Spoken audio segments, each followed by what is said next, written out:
Hello students, welcome to Kavita Kalyan channel. आज हम न्यायपालिका और संसद के बारे में पढ़ेंगे। न्यायपालिका और संसद। न्यायपालिका ने अधिकार के मुद्दे पर तो सक्रियता दिखाई दी है, राजनीतिक व्यवहार बर्ताव में संविधान को ठेंगा दिखाने की प्रवृत्ति पर भी अंकुश लगाया है, यानी रोक लगाई है। इसी कारण जो विषय पहले न्यायिक पुनरावलोकन के दायरे में नहीं थे, उन्हें भी अब इस दायरे में ले लिया गया है। जैसे उदाहरण के लिए क्या बताया है, राष्ट्रपति और राज्यपाल की शक्तियाँ। ऐसे और भी अनेक उदाहरण हैं जिसमें सर्वोच्च न्यायालय ने न्याय की स्थापना के लिए कार्यपालिका की संस्थाओं को निर्देश दिए हैं। जैसे उसने हवाला मामले, नरसिंह राव मामले और पेट्रोल पंपों के अवैध आवंटन जैसे अनेक मामलों में सीबीआई यानी केंद्रीय जांच ब्यूरो को ऑर्डर दिया था कि वे भ्रष्ट राजनेताओं और नौकरशाहों के विरुद्ध जांच करे। आपने इनमें से कुछ के बारे में सुना होगा।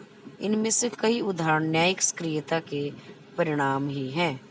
भारतीय संविधान शक्ति के सीमित बंटवारे, अवरोध तथा संतुलन के एक सुंदर सिद्धांत पर भी आधारित है। इसका मतलब यह है कि सरकार के प्रत्येक अंग का एक स्पष्ट कार्यक्षेत्र है। संसद कानून बनाने और संविधान का संशोधन करने में सर्वोच्च है, यानी इसके पास बहुत ज़्यादा शक्तियां हैं। कार्यपालिका उन्हें लागू करने और न्यायपालिका विवादों को सुलझाने और यह सुनिश्चित करने में सर्वोच्च है कि क्या बनाए गए कानून संविधान के अनुकूल हैं। इस स्पष्ट कार्य विभाजन के बावजूद संसद और न्यायपालिका तथा कार्यपालिका और न्यायपालिका के बीच टकराव भारतीय राजनीति की विशेषता रही है। हमने संपत्ति के अधिकार और संसद की संविधान को संशोधित करने की शक्ति के संबंध में संसद और न्यायपालिका के बीच हुए टकराव का पीछे उल्लेख भी किया है। आइए एक बार फिर हम उसको दोहरा लें। संविधान लागू होने के तुरंत बाद संपत्ति के अधिकार पर रोक लगाने की संसद की शक्ति पर विवाद खड़ा हो गया।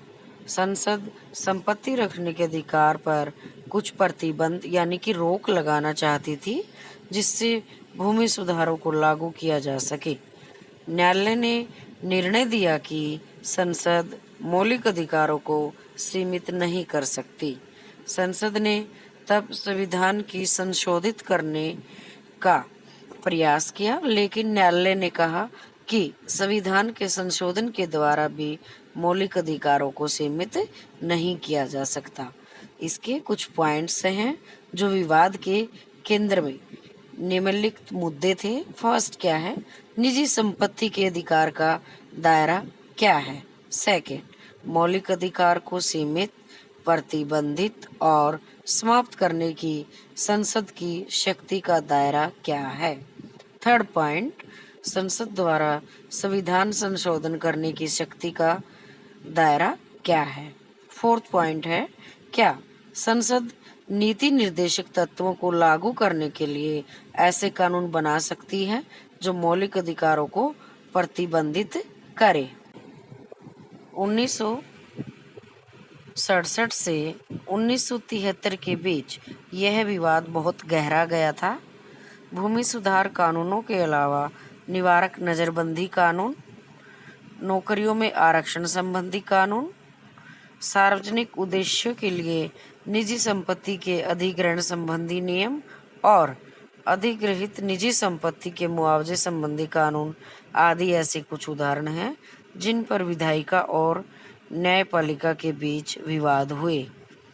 1973 में सर्वोच्च न्यायालय ने एक निर्णय दिया जो संसद और न्यायपालिका संबंधों के नियमन में ही बहुत महत्वपूर्ण हो गया। यह था केशवानंद भारती मुकदमे के रूप में भी प्रसिद्ध हुआ। तो यहाँ पर क्वेश्चन का आंसर भी बनता है 1 नंबर के लिए कि केशवानंद भारती मुकदमा इस मुकदमे में न्यायालय ने निर्णय दिया कि संविधान का एक मूल ढांचा है और संसद सहित कोई भी उस मूल ढांचे से कोई भी छेड़छाड़ नहीं कर सकता। संविधान संशोधन द्वारा भी इस मूल ढांचे को नहीं बदला जा सकता। न्यायालय ने दो और काम भी दिए।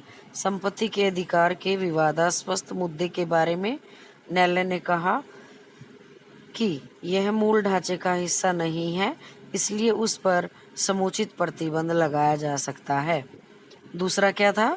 न्यायालय ने यह भी फैसला करने का अधिकार अपने पास रखा कि कोई मुद्दा मूल ढांचे का हिस्सा है या नहीं। यह फैसला न्यायपालिका द्वारा संविधान की व्याख्या करने की शक्ति का सबसे अच्छा उदाहरण है। इस निर्णय ने विधायिका और न्यायपालिका के बीच विवादों की प्रकृति ही बदल दी। जैसा कि हम पहले पढ़ चुके हैं, संपत्ति के अधिकार को मौलिक अधिकारों की सूची में 1979 में हटा दिया गया और शासन के इन दो अंगों के बीच संबंधों की प्रकृति को भी बदला गया। फिर भी इन दोनों ने के बीच के विवाद में कुछ बिंदु बचे हुए हैं। वो कौन से हैं, किस प्रकार से हैं, उसके बारे में हम पढ़ेंगे। जैसे क्या न्यायपालिका विधायिका की कार्यवाही का नियमन और उसके हस्तक्षेप कर उसे नियंत्रित कर सकती है। संसदीय व्यवस्था में संसद को अपना संचालन खुद करने या अपने सदस्यों का व्यवहार नियंत्रित करने की शक्ति है। संसदीय व्यवस्था में विधायिका, ध्यान से सुने, विधायिका को विशेषाधिकार के हनन का दोषी पाए जाने पर अपने सदस्य को दंडित करने का भी अधिकार है। जो व्यक्ति विधायिका के विशेषाधिकार हनन का दोषी हो, क्या वह न्यायालय की शरण ले सकता है? सदन के किसी सदस्य के विरुद्ध स्वयं सदन के द्वारा यदि कोई अनुशासनात्मक कार्यवाही की जाती है तो क्या वह सदस्य न्यायालय से सुरक्षा प्राप्त कर सकता है? ये मुद्दे अभी भी सुलझ नहीं पाए और दोनों के बीच का विवाद विषय बने रहते हैं। इस प्रकार संविधान ये व्यवस्था करता है कि न्यायाधीशों के आचरण पर संसद में चर्चा नहीं हो सकती, लेकिन अनेक अवसर ऐसे मौके आए हैं पर संसद और राज्यों की विधानसभाओं में न्यायपालिका के आचरण पर उंगली उठाई गई। इसी प्रकार न्यायपालिका ने भी अनेक अवसरों पर विधायिका की आलोचना की है और उन्हें उनके विधायी कार्यों के संबंध में निर्देश भी दिए हैं। विधायिका इसे संसदीय संप्रभुता के सिद्धांत के उल्लंघन के रूप में भी रखती है। इन मुद्दों से स्पष्ट होता है कि सरकार के किन्हीं दो अंगों के बीच संतुलन कितना संवेदनशील है और लोकतंत्र में सरकार के एक अंग का दूसरे अंग की सत्ता के प्रति सम्मान बर्ताव कितना जरूरी है। Thank you. And if you like the video, then hit the like and subscribe my channel for more updates.